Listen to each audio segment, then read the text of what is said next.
Nous sommes mercredi 12 janvier 2022.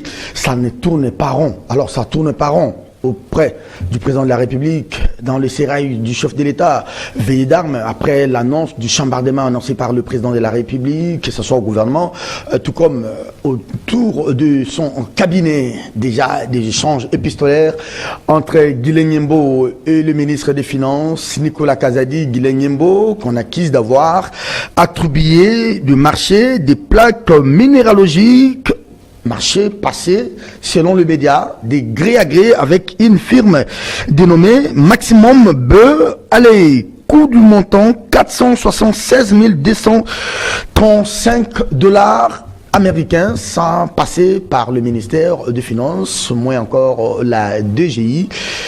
Finalement, c'est le gouvernement ou c'est la présidence, après les scandales de ce qu'on a connu comme 100 jours en 2019, des tirs croisés entre conseillers, la fatwa décrétée par la 10e mairie contre certains conseillers du président de la République, c'est encore Guilain Nyembo qui est cité dans cette ténébreuse et scandaleuse affaire des plaques minéralogiques. D'ailleurs, il y a eu des étincelles à l'air entre le directeur du cabinet du président de la République et le ministre des Finances dans le dossier Tenke Fungurume Mining. On en parle dans cette émission, des conseillers qui se tirent à boulet rouge.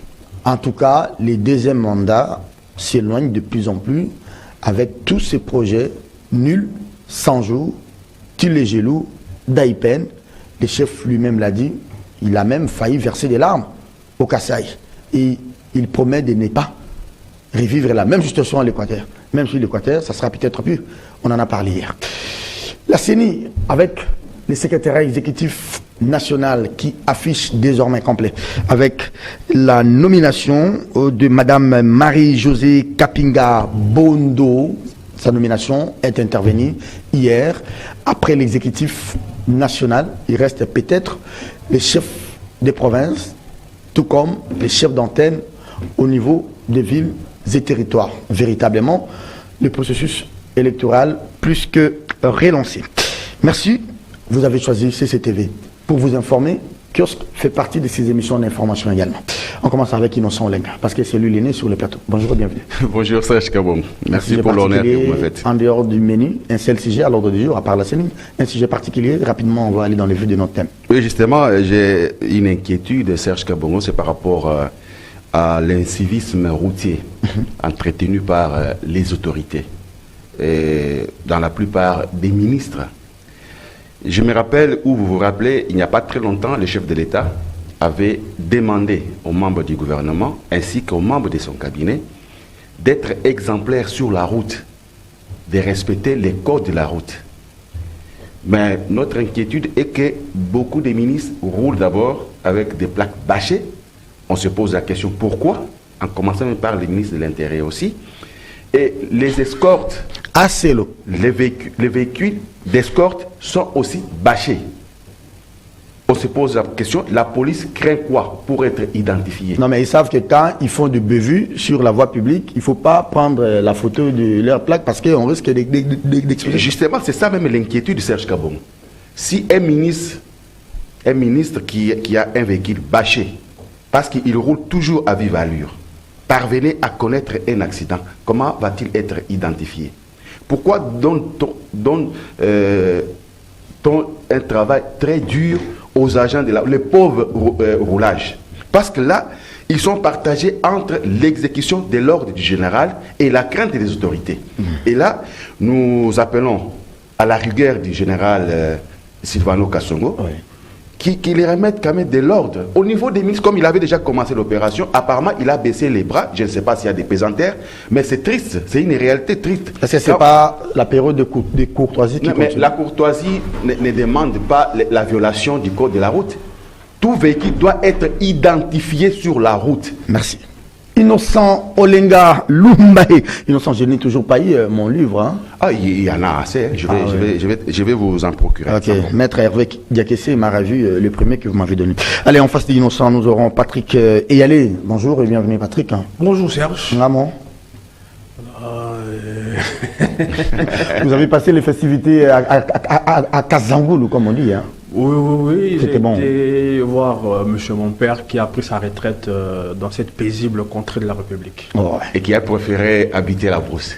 Qui s'est éloigné de tout le brouhaha qu'il y a à Kinshasa. Allez, Minutecom, un temps sujet particulier, rapidement. Non, j'aimerais apaiser les esprits sur la pénurie qu'il y a eu dans la province de Maniema, la pénurie de carburant. Oui. C'est exclusivement dû au retard, parce que Maniema est approvisionné via Kisangani. Et le bateau d'approvisionnement qui devait venir Kisangani a pris du retard. Mais cela est en train d'être décompté. Le litre coûte maintenant 15 000 francs, ça me fait. 13 000 francs. 13 000, Il est en train d'être décompté. Le ministre des hydrocarbures a dépêché des gens pour que ça aille plus vite. Mais plus structurellement, le gouvernement est en train de travailler pour que ces genres, je dirais, d'aléas soient de plus en plus réduits. Pourquoi on a ces genres d'aléas? C'est conjoncturel. C'est conjoncturel. Mais pourquoi on a ces genres des aléas? Parce que la Sonatrach, la société nationale, était quasiment par terre, pour ne pas dire était morte. Parce que si on utilise l'expression, il y a des gens comme qui... Voilà. La Sonatrach était par terre. Elle ne jouissait pas de ses prérogatives. On était, ou on est jusqu'aujourd'hui, à la merci des compagnies privées, qui pour une raison ou pour une autre peuvent facilement manipuler, créer la rareté, faire de la rétention, créer de la rareté et créer ce que l'on voit. Il faut qu'on partout ailleurs, au Congo-Brazza, en Angola, qu'on ait une société nationale viable. Et je pense que les moyens mis à la disposition de la Sonatrach va permettre ceci. Il y a, je dirais, la renaissance de la Sonatrach, mais il y a aussi quelque chose qui est en train d'être mis sur place, une société nationale de pipeline. Parce que le Congo, qu'on ne l'oublie pas, c'est un pays continent. C'est un pays continent. On doit nécessairement basculer vers le transport de ces matières-là, le gaz, le pétrole. Il faut qu'on ait des pipelines qui vont dans les coins d'approvisionnement jusqu'au coin où on dessert les consommateurs. Ça, c'est le défi de Didier Boudou. C'est le grand défi. J'espère pour lui qu'il réussira. Pas lui comme individu, mais comme l'ensemble de l'équipe gouvernementale. Je parle du ministère, d'abord des hydrocarbures et ensuite le gouvernement. Très bien. Merci Patrick Yali. On boucle la boucle avec Gauthier Sey. Il est des Netic News. Gauthier, bonjour. Bonjour, cher ami. Vous allez bien? Oui, on tient par la grâce de Dieu. En off de record, vous m'appelez parrain. Pourquoi vous m'appelez parrain? Non, ça c'est les à côté de caméra. Les à côté de caméra. Hein? Merci beaucoup à vous. Allez, Gauthier, un sujet particulier. Je sais que vous êtes très content, très ravi de découvrir Patrick et Innocent Olenga. Allez, un sujet particulier ou bien la une de votre site ce matin. Vous revenez sur quel titre, quelle actualité? L'opération Zéro Trou. C'est-à-dire? On sent que rien ne marche depuis un moment. Le Premier ministre a lancé ça avec pompe. Et quelques jours après son lancement, on a senti que les choses bougeaient quand même. Mais après, tout est au ralenti. Et je me dis pourquoi. Il faudrait quand même que le Premier ministre puisse jeter un coup d'œil là-dessus, qu'on puisse rapidement accélérer ses travaux pour essayer quand même de nous aider de circuler calmement. Vous savez, pour arriver ici, il faut quitter chez moi à 6 h du matin. L'émission est à 9h30 et tu quittes à 6 h parce que j'habite Pigeon. Si tu oses quitter à 7 h, 7h30, je n'arriverai pas avec des bouchons, avec des nids de poules partout. Il faudrait quand même que le Premier ministre voie le plus tôt qu'est-ce qu'il faut faire, que les travaux reprennent afin qu'on puisse quand même soulager la circulation parce que ça, c'est à la base de beaucoup d'embouteillages et d'accidents. Innocent Olenga, vous reprenez les micros. Rapidement, on va prendre l'unique thème que nous allons développer tout à l'heure de cette émission. Il y a une sorte d'affairisme dans les cercles proches du président de la République, Félix Tshisekedi, qui avait promis de faire les ménages. Ça sent un peu une sorte de panique qui gagne le terrain et ça bouge dans tous les sens. Qui partira, qui ne partira pas. Et comme pour embrayer là-dessus, on apprend que c'est les DIRCAB. Peut-être on n'a pas tiré les leçons de ce qui est arrivé à Vital Kamere, qui vient de conclure un marché avec cette entreprise dénommée Maximum B. Et montant de la passation, 446 235 $ américains. Et comme on dit, pour jeter encore de l'huile au feu, c'est le ministre de la recherche scientifique qui dit, lors d'une conférence de presse dans les Grands Kassai, qu'il n'y a que des voleurs autour du président qui ne sont pas là pour accompagner les présidents dans sa vision. Qui dit vrai, qui dit faux? Affairisme, c'est les mots trouvés et il est exact. Mais permettez que je place d'abord un mot sur Kinshasa Zéro Trou. j'aurais souhaité conseiller aux ministres ou aux membres du gouvernement, il ne faut pas toujours être dans les m'as-tu-vu. Donc on peut lancer une activité sans l'annoncer et la population constate tout simplement. Moi personnellement, lorsqu'on a lancé cette opération, j'ai croisé mes doigts. Je me disais, si c'était Gombe, sans tout, je comprendrais. J'étais dubitatif, moi. Oui, Kinshasa, je voyais ça une utopie. C'est-à-dire, vous savez, chaque jour, on essaie de construire là-bas, de l'autre côté, ça détruit. Parce qu'il y a les routes, quand il faut les aménager, il faut d'abord commencer par évacuer les voies. Donc les caniveaux et consorts, il faut les entretenir pour laisser la chaussée couler facilement. Mais lorsque l'eau stagne sur des chaussées, ça pose toujours problème. C'est l'ennemi numéro 1. Donc, moi, je ne vois pas cette opération aller jusqu'au bout. Hier, j'ai tenté de faire un petit inventaire. Je suis passé par les affaires étrangères. Les ronds-points là, si vous voulez les contourner, vous trouverez des... Place de la justice. Oui. Et c'est non loin du ministère des ITPR. C'est non loin de là. Ah, ça c'est un raccordement frauduleux. Si vous allez sur OIA, prenez seulement votre Kitambo. Ah, là il faut oublier. La commune est en train de disparaître même de la carte de Kinshasa. Donc, il faut revoir bien les calculs. Oui. Lorsqu'on veut lancer une opération, les faire sans tambour ni trompette. Merci. Alors, revenons à l'affairisme. Ce qui commence à m'inquiéter, moi personnellement, c'est, je n'appellerai pas léthargie du chef de l'État, mais c'est sa négligence de ne pas sanctionner. Ça commence à m'inquiéter. L'impunité. On a tant décrié les vautours auprès du chef de l'État. Il faut sacrifier les gens, même les amis proches. Serge, vous connaissez l'histoire de Eketebi? Oui. Vous connaissez l'histoire? Avec le maréchal. C'était l'ami personnel. De Mobutu. L'ami d'enfance de Mobutu. Mais lorsqu'il avait commis une bévue au sujet de l'achat d'un avion de Air Zaïre, oui. Mobutu a pleuré. Il n'a pas voulu les mettre en prison, mais il a relégué au village jusqu'à sa mort. En Bandaga. Et Ketibi n'avait jamais eu une fonction. Parce que Mobutu, tu connais la phrase qu'il avait prononcée? Mbongo Oyo et Ketibi alliés, et Kopesa Mutuma et Namis. C'est ça les chefs. Il avait sanctionné. C'était son... Bilonda aligné allié. Non, Bilonda Batoula, il faut faire la nuance. Non, c'était juste un... Je ne suis pas son avocat, oui. Mais l'éclaircissement donné par le directeur général du FPI, qui a fait d'abord la démarcation, la nuance, la différence entre projet Tchilégelou et les inégalités sociales. Et les projets de lutte contre les inégalités sociales, ça c'est deux projets différents. Or, le FPI est dans les programmes des inégalités, de lutte contre les inégalités sociales. Les programmes qui et comment Bilonda s'est retrouvé là comme conseiller? Non, il est superviseur tout simplement. Parce que il est conseiller en même temps superviseur. C'est un programme de la présidence de la République. Le FPI n'a fait que financer. Ce n'est plus un programme du gouvernement. Ce n'est plus le gouvernement. Non, c'était un programme de la présidence de la République. Okay. Le FPI est intervenu pour financer, mais à travers les agences d'exécution locales. Et là, en Mbuji-Mayi, on a choisi les diocèses de Mbuji-Mayi et les gouvernorats, à qui on a donné l'argent, et non pas 14 millions de dollars comme on l'a dénoncé. Jusque-là, on est à la hauteur de 3,17 millions. Merci beaucoup pour la question. Alors, revenons maintenant dans cet affairisme qui gagne les cercles proches du président de la République. Tout le monde en parle, hein? Il n'y a pas que des combattants de la 10e rue. Ouais. Vous avez vu la fatwa, ils attendent même faire une descente punitive là-bas. Oui. Mais même au niveau de la population, tout le monde en parle, même les chefs en inconscient. Même un ministre de la République l'a dit. Il y a même une sorte d'instrumentalisation dans tout ça. D'abord, entre Guilain et Nicolas Kazadi, ça ne passe pas, ça ne colle pas. À part cette histoire des plaques, je n'ai pas encore maîtrisé bien les dossiers. Mais il y a l'affaire TFM. Oui, c'est tir là-dessus. Et Nicolas Kazadi essaie d'instrumentaliser la base de l'UDPS pour monter contre... Même les médias proches de l'UDPS aussi s'attaquent maintenant contre les DIRCAB. Et les DIRCAB, de son côté, c'est sa tribu. Tu as vu la déclaration. Nous soutenons. Alors, cette théâtralisation... C'est-à-dire ça tourne par rond. Hein. Cette théâtralisation de la gestion de l'affaire publique, moi, ça m'inquiète beaucoup. Ça me rend mal à l'aise. Mais alors, revenons à la déclaration du ministre. Joseph Mpanda. Le ministre Joseph Mpanda, il faut toujours circonscrire les contextes.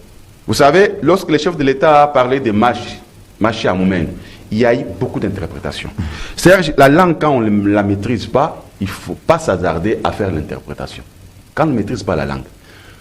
Ce sujet-là, je ne l'ai jamais défendu, mais je l'ai défendu dans Scoop RDC. Parce que ce n'est pas une expression, c'est un adage. C'est comme quand je vous dis, à bon entendeur, salut. Ah, tu ajoutes salut. Alors, lorsqu'on dit Machi Amoumen, on ne se limite pas là-bas. C'est un proverbe. Quand je te dis Serge Machi Amoumen, c'est-à-dire quoi? Nation Mouskoui Mancha, comme Koui Mancho, on se tenait au Minandam. Elle est là. Ça veut dire quoi? Même si, quand on est blessé. Et allez, attendez, là tu ne comprends rien. Je comprends. Ah oui, ça c'est quand au Grand Kassai. Quand on est blessé dans la bouche, oui, et que l'on saigne, on a toujours tendance à jeter la salive contenant du sang. Mais il y a une petite quantité qui reste. Il y a toujours une petite quantité. Les saignements des gencives. Oui, ce n'est pas le tribalisme, ce n'est pas, ça montre l'approchement. Alors les voleurs là, les voleurs, qui sont ces voleurs? Les voleurs, Panda a été parmi les gens qui sont allés au Kassai pour préparer l'arrivée du gouverneur, et plutôt du président de la République. Il a été partout sauf à Lodja. Il était avec le président à Kabia Kamonga, il était avec lui à Mbujimai, Kananga. Kananga aussi, ouais. Il était aussi avec lui à Kabinda, il était avec lui à Sassim, à Miabi. Il était partout avec le président de la République. Et il a vu le président prêt à pleurer. Parce que ce qu'il a vu et ce qu'on a donné des moyens, il n'y a rien. Projet Tilegelu. Moi, les amis de Crête 7 pensent que je les en veux. Pas du tout. Mais ils nous cachent quelque chose. Parce qu'avec Tilegelu, on nous a dit que l'argent sortait des UBA. Donc c'était l'argent frais.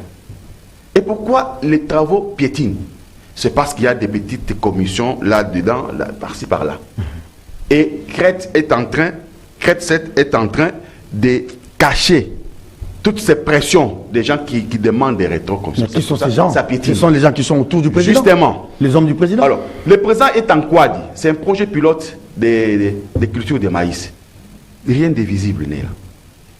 Il a pleuré. Le président a pleuré. Mais il n'a pas coulé les larmes, il a pleuré dans son cœur. Mais c'est que vous dites là. Panda, en tant que celui qui est allé avec lui, lorsqu'il veut quitter Mbujimai, il tient son point de presse, pas en français, c'est en Chiluba. C'est là où il dit, nous sommes dessus. Nous qui accompagnons les chefs d'État, nous sommes des voleurs.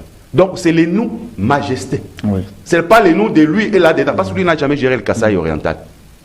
Donc c'est les nous de majesté que les gens comprennent dans ce sens-là. Très bien. Patrick Yali, c'est quand même des choses trop graves, je dirais gravissimes. Hein. Les DIRCAB qui octroient un marché à une firme et ça n'est suivi des échanges de lettres épistolaires avec celui, le ministre des Finances. C'est maintenant la base de l'UDPS qui s'attaque au DIRCAB, la famille biologique du DIRCAB qui fait des déclarations, la fatwa contre les conseillers. Il y a l'impression qu'on est autour du président dans la lutte à l'enrichissement vite et facile. Et on passe à l'essentiel, on laisse de côté l'essentiel et on oublie que le président a un deuxième mandat à négocier, malheureusement. La personne qui ne peut pas oublier qu'il a un deuxième mandat à négocier, c'est le chef de l'État. Toutes les personnes de bonne foi ou de mauvaise foi qui l'accompagnent, ce n'est pas eux qui rendront compte. Malheureusement, c'est le chef de l'État. Je le dis, faisons suite à mon dernier passage pour encore aujourd'hui, profitant de ce plateau, interpeller le chef de l'État.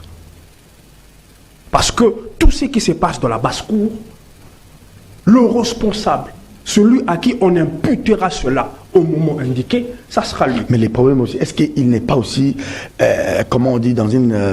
je ne parle pas en termes de dilemme, mais la difficulté, est-ce que pour son honneur, pour son prochain mandat, il doit sacrifier même les amis proches avec qui il était dans la diaspora, les amis avec qui il a milité? C'est peut-être ça toute la difficulté. Non, j'aimerais nuancer l'affirmation de mon aîné.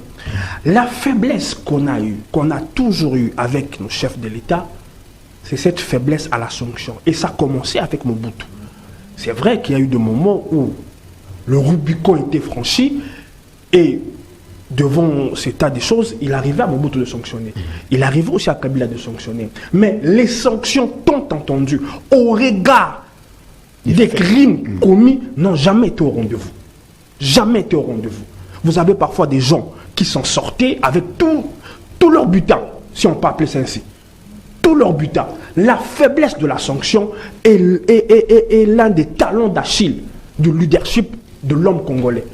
En allant du sommet jusqu'au plus petit. Parce que, mon aîné l'a dit, nous sommes un pays, nous avons une culture où, j'aimerais encore récupérer l'expression, bien que l'expression est tordue, mais prenons-le dans le contexte tordu, où face au Machi à Moumène, nous avons une certaine faiblesse, nous avons un certain laxisme,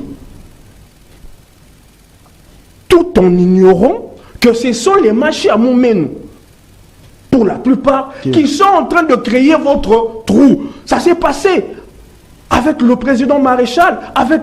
Joseph Kabila l'a dit aussi. Permettez-moi de le dire. Mettons les pieds dans le plat. Ça s'est passé comme ça dans l'armée avec les Ngwandi. Quand on a fait l'armée à l'image des Ngwandi. Mais ce sont eux sur qui le Maréchal s'était appuyé qui ont causé la faillite de la DSP.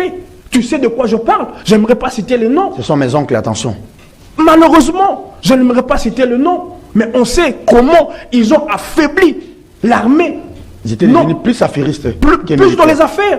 Notre armée qui, dans le temps, allait intervenir au Tchad, alors, au Rwanda. Vous pensez qu'il faut maintenant des sanctions fortes? Permettez-moi d'y aller. On a vu ça avec Mobutu, avec son cercle carré. Il n'y avait pas que les Ngwandi, il y avait d'autres. Et c'était pas seulement tribal, mais d'autres personnes sur qui Mobutu s'était appuyé, mais qu'il était en train de l'enfoncer. Vous vous souvenez de l'histoire de Sakombi quand il dit que Mobutu donnait l'ordre de sortir autant et que le gouverneur de la Banque centrale sortait plus que cela. Mobutu le savait, il l'ignorait pas, mais il fermait les yeux. On a vu ça aussi avec. Mouzé, il a fait 3 ans. On a vu ça avec Joseph Kabila. Joseph Kabila était conscient qu'il était abusé. Sa bonne foi, parfois, était abusée. Joseph Kabila ne voulait pas que du mal pour ce pays. Mais les conseillers l'ont abusé. Et il n'a pas eu, je dirais, la poigne pour sanctionner comme il se devait. Malheureusement, tristement, on est en train d'observer la même chose. 3 ans après, il y a de ses conseillers, il y a de ses collaborateurs que le président aurait dû au minimum virer. Si on ne veut pas parler d'arrêter, au minimum virer. Parce que je vais essayer de faire une espèce de transposition. Le chef de l'État, c'est comme un entraîneur. On est à la période de la CAN, l'image est fort à propos. C'est lui qui voit le plus quel est le joueur qui tourne par an, quel système je peux mettre en place pour que l'équipe que vous coachez, parce qu'à la fin... Mais il ne faut pas non plus créer des frustrés en prenant des décisions pour sanctionner qui, pour évoquer qui. Il ne faut pas non plus frustrer... Vous savez qu'on aimait bien Ibenge. Mais à la fin de compte, on a vu que Ibenge, il a tout essayé, mais rien ne réussissait. Mais ce n'était pas simplement la faute d'Ibenge. Il y a des joueurs qui n'étaient pas au point. Mais à la fin, qu'est-ce qu'on dira? Voilà, laissez le temps. Il a essayé des choses, ça n'a pas marché. En attendant que ce temps-là du jugement arrive, Monsieur le Président, vous êtes pratiquement à la 60e minute du temps vous accordez, des 5 ans. Il est temps d'opérer des changements. Il est temps de changer de système de jeu. Très bien. Gauthier, on vous dit que des projets qui sont lancés et qui n'aboutissent même pas. Parfois, c'est des conseillers qui pilotent des projets ou qui supervisent des projets, des conseillers qui s'insultent. Je ne sais pas si vous avez suivi l'audio d'un conseiller là, qui disait que Ngai Kutunaza, on a zane lokote, boya obetanga na salinini, ba miyibi bazana IDPS kuna, botum la kabundu na kabuya ba komi ba millionnaire. Mais des discours comme ça, c'est de l'eau au moulin de Katumbi, c'est de l'eau au moulin de tous ses adversaires de Félix demain. Je ne dirais même pas de Katumbi, je parle de Martin Fayoulou qui est ici et de Mouzitou. N'est-ce pas que cette pratique, à quelques 1 année et 9 mois des élections, risque encore d'éloigner Félix de son 2e mandat? Mais exactement, Serge Kabongo lui-même l'avait déjà dit, que Mboka ici, Koufa Kala et le Wakoboma, et ça les sous-souté. Qu'est-ce que vous voulez qu'on dise? Mais moi, je sais ici que Mboka Nanga Congo Koufate, parce que le pays existe, les frontières, il y a la République démocratique. C'est une métaphore, il ne faut pas penser. Exactement, c'est l'État qui n'existait pas. C'est l'État qui n'existait pas, les compétences, les pouvoirs qu'on a donnés à l'État. Et lui, il représente cet État. Et quand on est en train de détourner, il ne fait rien, il ne sanctionne pas. Il ne fait que se plaindre. J'ai entendu mon aîné dire c'est qu'il a pleuré, comme on dit en Chilouba. Donc, un aîné, quand il veut pleurer, quand ses yeux rougissent, vous comprenez déjà qu'il est en train de pleurer. Il ne suffit pas seulement qu'il puisse, c'est qu'il est là, cool. Donc, il a pleuré, mais après avoir pleuré, qu'est-ce qu'il a fait?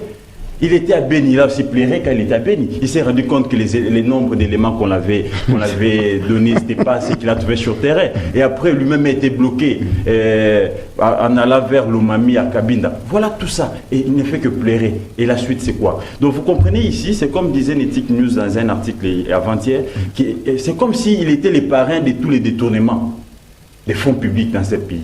Parce qu'on ne peut pas comprendre qu'on a lancé un projet qui a échappé au contrôle du Parlement, le projet 100 jours, et il y a des détournements, malgré que celui qui a détourné 450 millions est aujourd'hui libre pour avoir payé la caution des $500 000, et il se retrouve à l'extérieur du pays pour prendre des soins. Et on lance encore un deuxième projet, Tchilégelou, qui échappe encore au gouvernement, et on détourne. Maintenant, qui va contrôler? Parce que ce n'est pas passé par le Parlement. Comment le Parlement peut interpeller les DG de l'OVD? C'est là où j'essaie un peu de réfléchir à haute voix. Je me dis, est-ce que les chefs, qui tirent les ficelles de tous ces détournements, est-ce que les chefs, quelque part, ils ne se retrouvent pas dans ça?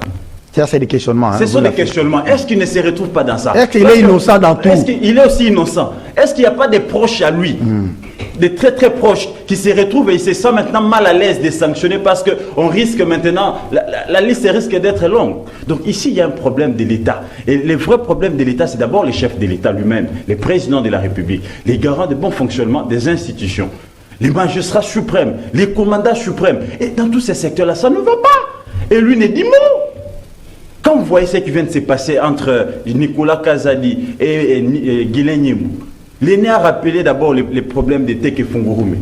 C'est encore sur la table. Et voilà encore les problèmes des plaques. Et vous savez, il y a aussi Bifor, hein? On a cité Bifor, Bisselele. Vous savez, dans tout ça, ce sont des rétro-commissions qui sont en train de se disputer. Il n'y a rien d'autre, il n'y a pas République dedans. Qui doit gagner l'entreprise, qui doit produire des plaques, et qui doit maintenant, comment ça doit se passer? Vous avez touché le point. Vous savez maintenant comment les ministres des Finances ont bloqué Guilain Nyembo? Non. Mais c'est pas qu'on a ajouté des critères pour avoir des plaques maintenant, là. Il faudrait maintenant aller, il faut saisir la DGDA. La DGDA doit venir faire les études de terrain et se rendre réellement compte que le véhicule t'appartient. Et il faut attendre un mois et demi. Et après, on remet le dossier à la DGI. Et là, j'ai parlé hier avec quelques directeurs de la DGI. Ils me disent que pour avoir les plaques maintenant, il faut attendre 3 mois, 4 mois. Or, aujourd'hui, avec la politique actuelle, est-ce que c'est de la compétence d'abord du directeur des cabinets? Parce que si demain, il vient maintenant devant les cours de tribunaux comme Vital. Oh, c'est le chef qui m'avait dit ça. Attends, Serge, quand tu te poses la question si c'était de sa compétence, mais est-ce que vous avez déjà vu un conseiller du chef de l'État piloter un projet et répondre à un élu qui a constaté qu'il y avait surfacturation et prendre la caméra et dire, écoutez, c'est un juriste assimilé, il n'y a pas eu de surfacturation, il devait, est-ce que c'est son droit? Et vous savez pourquoi il a défendu? Et ici, là, il y a amalgame. Quand on me dit, quand j'attends ce qu'a dit les DG de la DGDI et du FPI, et ce qu'a dit Marcelin, je me dis, il y a à boire et à manger dedans. Il faudrait qu'on éclaire l'opinion. Parce que Marcelin n'a pas nié les 14 millions. Plutôt, il a demandé à Goïka Sanji de se rendre, de se référer auprès de ceux qui pilotent les projets pour avoir les termes de référence et savoir qu'est-ce qu'il y a dedans. Et maintenant, quand on écoute les DGAI du FPI, ils nous disent non, ce n'est pas 14 millions, nous avions déboursé 3 900 000, si c'est 800 000, il y a ceci, il y a ceci. Donc je me dis, qui manque qui? Non, là je peux intervenir un peu. Donc ici, non, je suis en train de les projets, non, c'est pour ne pas désorienter les téléspectateurs. Justement, c'est juste une petite intervention. Les projets en totalité de 14 millions. Donc 10 800 000 pour la province, les gouvernorats, et 3 millions quelque chose pour les diocèses. Mais à l'étape actuelle, l'étape d'exécution, les taux de financement est à 3, très bien, merci pour la précision. Voilà. Exactement. Mais les projets de 14 millions, on a constaté qu'il y a surfacturation. Et c'est ce qu'a dit l'élu de Mboujimaï, Alphonse Ouekasang. Et ce n'était pas à Marcelin de répondre à un Alors j'ai une question. Tous ces projets extra-budgétaires là, qui contrôle ces projets? C'est la présidence elle-même Ou bien, attendez, j'ai comme l'impression que quelque chose ne tourne pas sur ce plateau. Attendez, Alinguete, maintenant, je ne sais pas s'il est en vacances, il n'a pas vu qu'il y a un problème au niveau de Teke Funguru Mining. Alinguete n'est pas informé de ce que nous disons ici avec cette question des plaques d'immatriculation. Alinguete n'est pas informé de ces jeux de ping-pong entre Bilomba et les FPI et encore... Ça, Alinguete ne voit pas ça. Donc, avant même qu'Alinguete ne puisse voir, ici, il faut d'abord éclairer l'opinion. Marcelin est le conseiller du chef de l'État. Même s'ils sont gérés par les DIRCAB, mais tout mouvement, n'est-ce pas? Il a le visa du chef de l'État. Donc, le fait que Marcelin se retrouve de l'autre côté, piloter ses projets, donc les chefs il y a les quitus du chef. Mais qui contrôle maintenant, en cas de dérapage? Mais alors, c'est pas le Parlement parce que... c'est les DIRCAB et les chefs de l'État qui pilotent ces projets parce que c'est le projet de la présidence. Et qui est le président de la République? C'est Félix Tshisekedi. Et c'est les DIRCAB qui gèrent les cabinets. Donc, maintenant, ici, qui en répond? Qui en répond ou qui en répondra un jour? Pour chiter ici, mais c'est le chef de l'État et son cabinet. Pour chiter, je dirais ici que le problème ici, c'est Félix Tshisekedi Tshilombo. C'est lui le vrai problème. Parce que là, il ne s'est pas tapé du poing sur la table.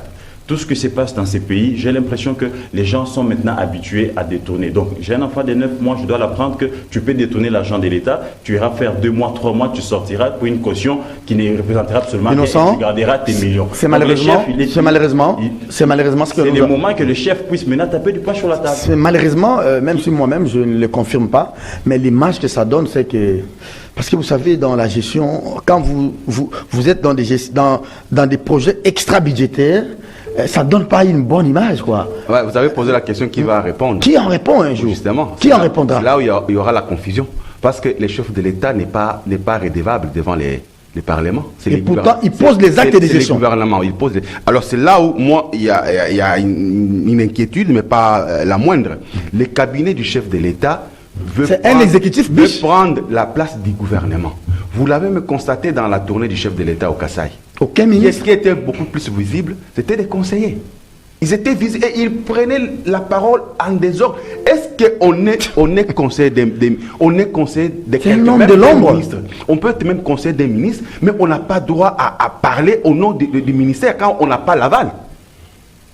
C'est une notion administrative. Comment tous ces conseillers-là, ils parlent dans les médias au nom de qui? Prenons le cas de Marcelin Bilom. Est-ce qu'il était censé vraiment répondre à Kassaji? Voilà. Il a fait pourquoi? Au nom de qui? Est-ce qu'il est redevable envers qui? Il produit ses 50 notes par jour. Il n'a qu'à rester dans son bureau climatisé, proposer ses notes. Il n'a pas droit à la parole dans le public. Il semble qu'il a amélioré. C'est maintenant 150 notes. Ah, je ne sais pas si... Bon. Selon les dernières nouvelles de la présidence. C'est une bonne cote alors, donc il a innové. Ouais. Mais Serge, il faut savoir maintenant qu'autour du chef de l'État, il y a un sérieux problème que les gens ne connaissent pas. Il y a 3 camps. Le malaise est perceptible. Il y a 3 camps autour du chef de l'État. Parce qu'ici, vous pensez que tout celui qui parle Tshilombo est Moulouba. Donc vous mettez tout dans les paniers. Et lorsque je défendais Macha Moumen, je vous ai dit ceci. Je parle correctement les Tshilombo et ses variantes. Dans les variantes de Tshilombo, il y a les Tchikwaluntu, il y a les Tchinelulua, et il y a les Boulouba de Mboujimai. Autour du chef de l'État, bien que les gens soient du Grand Kasaï, il y a les camps Lulua et il y a les camps Bakwanga. Ça vous dépasse. Oui. Dans les camps Lulua, c'est là que vous allez retrouver... Bakwanga, c'est chez nous, non? Bakwanga, c'est Kasaï oriental. Oui. Camp Lulua, c'est le Kasaï central. Oui. Et dans les camps Lulua, vous retrouvez les Bifor. Les Bifor, vous retrouvez les François Beya, vous avez les Nicolas Kazadi et les autres. Alors, les camps Bakwanga estiment que Tshisekedi est l'air. Donc, un peu comme à l'époque de Kabila. Il y avait les Rounds qui pensaient qu'ils étaient proches de Kabila, c'est eux qui contrôlaient. Donc, pour les camps Bakwanga, composés de Bruno Miteo, de Augustin Kabou et consorts, les Boulouba, ils estiment que Tshisekedi leur est ravi par les camps Lulua. Et les 2 camps se font la guerre. Merci beaucoup. Ce n'est pas tout. Il y a aussi un autre camp. C'est le camp Katanga, autour de Guilény. Donc, tous ces 3 camps se font la guerre au niveau de la présidence et visiblement, le président est un peu dépassé. Il faut des émissions comme ça Mais malheureusement, qui sont ceux qui sont censés faire parfois des notes au président? Mais ce sont les mêmes qui sont à la base de tout ce que nous décrions, mais qui ne vont pas parvenir au chef que chef, voici la réalité. Voilà. Parce qu'au CNS là, qui pilote là-bas, c'est lui-même qui est concerné, qui est cité ici. Il y a un sujet. Maman Marthe ne comprend. Ah. Les dossiers mines dans les Hautes-Ouélé, où Bifor est impliqué, les 20 millions, la mine qui devait être offerte aux investisseurs de Dubaï. On a cité le nom de Bifor, oui. Guy Luando aussi, on a dit même qu'il était, il était même... Corneille Nangaa aussi, hein. Il était, Bifor c'était un peu réfugié au Rwanda et consort. Il est rentré. Quelle est la sanction? Non, là il faut une petite précision. Ces dossiers-là, apparemment, les chefs étaient allés vite en besogne. Okay. Voyez-vous, les mines là étaient déjà vendues, en bonne et due forme. C'est les mines de Corneille Nangaa, je crois. Non, Corneille Nangaa était aussi parmi ceux qui ont, comment on les appelle, les sociétaires, en fait, qui ont acheté ces mines-là. Et maintenant, les chefs, il s'est rendu à Dubaï, il a parlé de ces mines sans savoir qu'il y avait déjà un contrat qui était déjà bien signé en bonne et due forme. On a cité aussi José Panda dans les dossiers. Je maîtrise un peu bien ces petits dossiers-là. Quand le chef est revenu et qu'on l'a présenté les documents, il s'est rendu compte que c'est lui qui était en erreur. Et donc là, c'était aussi la faute du ministre. C'est aussi la faute du ministre des Mines. Donc Patrick, parce que ici, il faut être seulement... J'ai pris quand même langue avec Bifor, j'ai pris langue avec Guy Luando. Et j'étais aussi... Mais Guy Luando, là, il est cité dans des dossiers ténébreux. Il est toujours... de Mines. Serge, comment? Je place un petit mot. Patrick, je place un petit mot. C'est Patrick qui a la parole. Un petit mot seulement. C'est Patrick? Si, Patrick. Un petit mot. Mon chef Gauthier, bien sûr, il a aussi la maîtrise de ces dossiers-là, mais je lui donne une information. Bifor a fui la confrontation entre lui et Nangaa Mbujimayi auprès du chef de l'État. Va vérifier. Bon, moi je vais... Ah oui. Non. Mais non, le problème c'est que maintenant, regardez, tous les dossiers c'est autour des conseillers de Félix, c'est autour, et une petite minorité... Vous avez un gouvernement parallèle. C'est un gouvernement parallèle. Je peux reprendre la parole quand même. Oh le pauvre Sama, oui, allez. Le ping-pong qu'il y a eu entre mon aîné innocent et mon ami Gauthier relève quelque chose. Nous sommes aujourd'hui dans le monde, je dirais, du sensationnel, où la première information qui apparaît gagne du terrain est considérée comme vraie. La bonne. Le temps de vouloir rechercher la bonne information, c'est déjà consommé. On a deux versions d'un même dossier, mais totalement opposées. Mais c'est-à-dire rien, ça ne va pas. Non. Ça peut aussi dire que il y a, comment on dit ça, c'est une tempête dans un verre d'eau. Je ne dis pas que l'un et l'autre sont dans l'erreur, mais je constate que sur un même dossier, on a deux versions. Et on est maintenant biberonné par les à peu près. Il faut phagocyter les mots, tous les téléspectateurs. Bon, on est départagés un peu. Voilà, c'est-à-dire, c'est pour dire qu'il faut parfois que l'on prenne du recul. Et là, j'aimerais rebondir sur le dossier Marcelin Bilomba. On s'est emballé, 14 millions, voyez-vous ça? Moi, le premier, je me suis emballé, je pense qu'ici, je l'ai décrié. Mais quand j'ai écouté la version du FPI, j'ai un peu reculé. J'ai dit, modérez votre position. J'ai un peu modéré. J'ai dit, on s'est trop vite fâché. Mais toujours est-il. Terminé, on va prendre les derniers thèmes. 2 minutes. Et avant que je n'oublie, il faudrait qu'on évite d'avoir le langage de l'ODEP.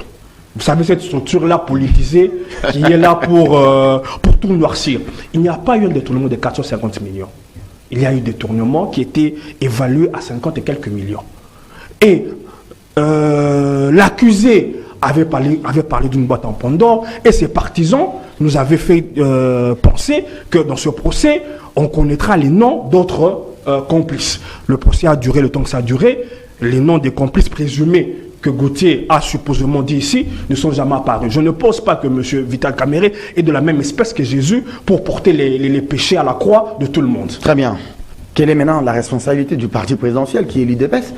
Parce qu'apparemment, l'IDPS est un peu en perte de vitesse. Et je ne sais pas si ce parti présidentiel voit et comprend tout ce qui se passe autour du président, tout ce qui se passe autour des projets. Tous les projets sont, je dirais, néant, zéro.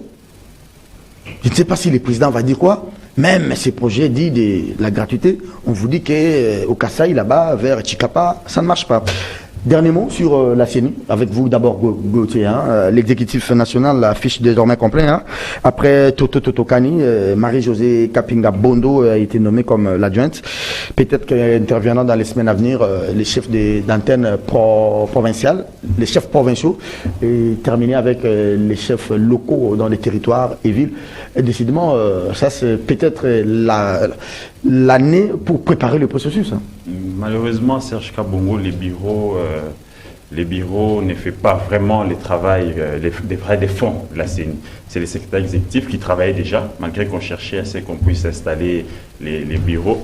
Mais les secrétaires exécutifs travaillaient déjà avec l'ancien bureau des missionnaires Nanga. Mais c'est moi ici, le vrai problème, ce n'est pas l'installation de membres. Le vrai problème, c'est les fonds. On a déjà combien pour les comptes des élections de 2023? On a dit que le gouvernement avait disponibilisé 100 millions. Pardon? On a dit aussitôt Kadima nommé, le gouvernement avait disponibilisé 100 millions de dollars. Non. 1 million ou 100 millions? 1 million, ils ont parlé de 1 million de dollars. Non, c'est pas de 100 millions. 100 millions. Ouais. Je ne fais pas plus. Ah bon? 100 millions. Ça, je doute fort. Il nous faut 1,5 milliard pour organiser les élections. Selon mes cadres, j'apprends qu'on a déjà un retard de 26 mois de cotisation. Et je me dis, est-ce que le gouvernement pourra faire quand même la magie pour disponibiliser cette somme pour qu'on aille aux élections? Mais les gens me disent que c'est pratiquement impossible et que s'il faut avoir quand même des bonnes élections, parce qu'il faut avoir aussi des appels d'offres, il y a des équipements à acquérir, et puis il faut qu'on achemine et dispatcher dans ces grands pays. Donc vous voyez déjà qu'on a la formation de quelques agents, donc nous avions déjà eu beaucoup de retard. Et selon les experts câbles de Netic News, ils m'apprennent que possible glissement avoir les élections décembre 2024. Parce que décembre 2024. Et j'ai vu aussi la Mouka, quand on a publié ça, j'ai eu beaucoup de coups de fil, des menaces, mais comment vous pouvez dire ça? Et j'ai vu la Mouka dire ça aussi. Et après, j'ai fait lire notre communiqué de MS, les 30 députés de MS, qui ont aussi emboîté les pas à l'article de Netic News. Je me dis, bon, attendons voir, peut-être qu'on va puiser dans les réserves, ce qu'il y a là-bas, et on pourra mettre de l'autre côté qu'on ait les élections. Mais sinon, on a déjà un retard de 26 mois, et je ne sais pas comment ça va se faire. Marie-Josée Kapinga Bondo, on ne la connaît pas assez, vous avez scruté son CV? Oui, c'est une ancienne de la CENI, elle est à la CENI depuis 2005. Ok. Ouais, elle a gravi les échelons, c'est pas quelqu'un qui est venu de l'extérieur. Elle a participé, il faut le noter, quelque chose d'assez différent et d'assez innovant par rapport au précédent CENI. Il y avait appel à candidature, tant pour son poste que pour le poste du CENI. Monsieur Toto. Monsieur Toto. Il y avait à peu près une cinquantaine de candidatures. Et Madame Kapinga, qui s'appelle, elle est une ancienne de la CENI depuis 2005. Elle a concouru et elle a remporté. Elle a étudié en Mbandaka, j'ai vu. Elle a eu son diplôme à l'université de Mbandaka, chez nous à Ekanga. Notre chère belle université. Donc, moi j'aimerais...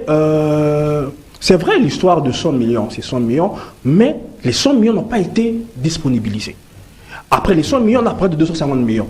Et les 250 millions aussi ne sont pas encore disponibilisés. Ça, c'est quelque chose qu'on devrait dire. On ne sait pas si M. Nicolas Kazadi a demandé des exigences, mais ce que je sais aussi, autant que vous avez l'information, il n'y a pas de sous à la CENI. Ça, c'est de 1. De 2. Pour terminer, on n'a plus de temps. Vous savez que j'ai parlé les mois que les deux. De 2, j'allais dire ceci. D'abord, pour parler de chiffres, 1,5 milliard, je pense que c'était exagéré. On peut aller dans les 800 millions. 850, 900 millions. Je pense que dans la rationalisation du processus électoral, il se peut qu'on soit en deçà du 1 milliard. Le 1,5 milliard, souvenez-vous de Hold Up Congo, c'était des choses qu'on exagérait pour qu'on ait des rétrocommissions. Parce qu'on a dit même des Nanga qu'il avait surfacturé les machines à voter. Lui et comme Bassengezi avaient bénéficié des 100 000 $ américains. Non, 100 millions. 100 millions. Donc, je pense que les 1,5 milliard, prévisionnellement, on ne va pas les attendre. Ce sera à moins de 1 milliard. Mais sur le dépassement du probable tenue des élections, je pense que si cela s'avère... Il faut en parler maintenant. ...être vrai, il faut en parler maintenant. Innocent Manga, terminer l'émission. Justement, vous vous êtes posé une question où vous n'avez pas donné la réponse. Vous avez posé la question de savoir, dans tous les déboires au niveau de la présidence, avec les Tchilégés et les consorts, quelle est la position de l'UDPS?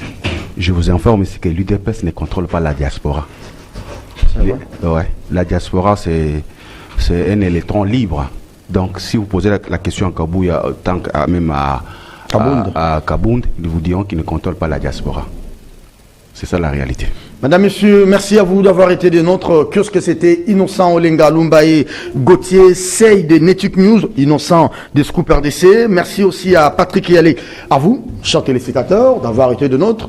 Vous avez aimé certainement ces belles images signées Moro Djambé et Dadi Koussaka. Dadi Koussaka qui vieillit, hein, un peu comme un bambou. Bonjour Dadi. Vous allez bien? Merci pour l'amour du travail. Hein. Allez, on se retrouve demain. Jeudi Eco, Faustin Koudiassi.